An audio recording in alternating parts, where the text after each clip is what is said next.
وزي ما عودناكم تغطيه حصريه لقناه سادة الملاعب لدوري ابطال مصر، والنهارده في سهره رمضانيه واجواء ممتعه من ملعب السلام اول، ومعانا بقى نجوم مختلفين عن العاده وهو اولياء امور فريق شباب مصر. اهلا وسهلا بيك، نتعرف بيك. انا محمد حسين وليد مالك فريق شباب مصر. نتعرف حضرتك. سامح محمد ربيع وليد احمد سامح شباب مصر. شايف النهارده لو عايز تهني الشعب المصري ومسابقه رمضان تقول لهم ايه؟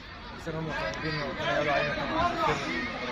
شايف النهارده الاجواء الرمضانيه الجميله ودوري ابطال مصر والاحتكاك اللي فيه فريق شباب مصر يمكن هو من الفرق المصنفه ومترشحه على طول على منصات التتويج.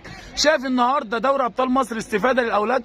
يكتسب خبرات كبيره جدا من البطوله ديت، وبيخلي الولد عنده طاقه ايجابيه ويبقى عنده مستقبل اكبر من اللي هو عليه كمان. شايف ان انت من خلال دوري ابطال مصر يقدر اللعيبه بتاعتك تتطور؟ يمكن ده فريق شباب مصر، يمكن انتم من اولياء الامور المتابعين خلال الفتره اللي فاتت، شايف ان دوري ابطال مصر افاده للعيبه؟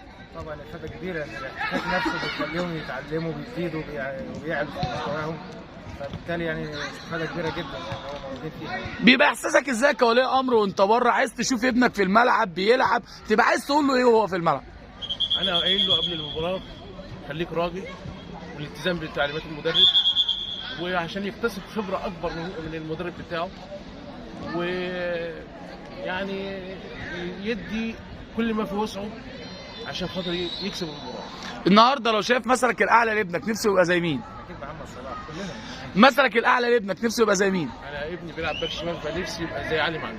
لو حابب توجه رساله شكر النهارده للجهاز الفني للاعبين لاولياء الامور اللي بييجوا يساندوا خلال كل مباراه تقول لهم ايه؟ يعني ربنا يوفقهم للخير كله، يعني الصراحه شغلهم باين في الملعب، الكباتن مع الفريق يعني علوا مستواهم كتير عن ما انا جيت اول ما كنا جايين يعني. لا لو حابب توجه رساله شكر للجهاز الفني للاعبين لاولياء الامور اللي بيساندوا خلال المباراه تقول لهم ايه؟ كلهم كل سنه وانتم طيبين، ويا رب يعود علينا ايام بخير ومن افضل الافضل باذن الله. سعيد بلقائي معاكم ونتمنى لكم التوفيق، وانتظرونا وتغطيه خاصه لقناه سادة الملاعب لدوري ابطال مصر.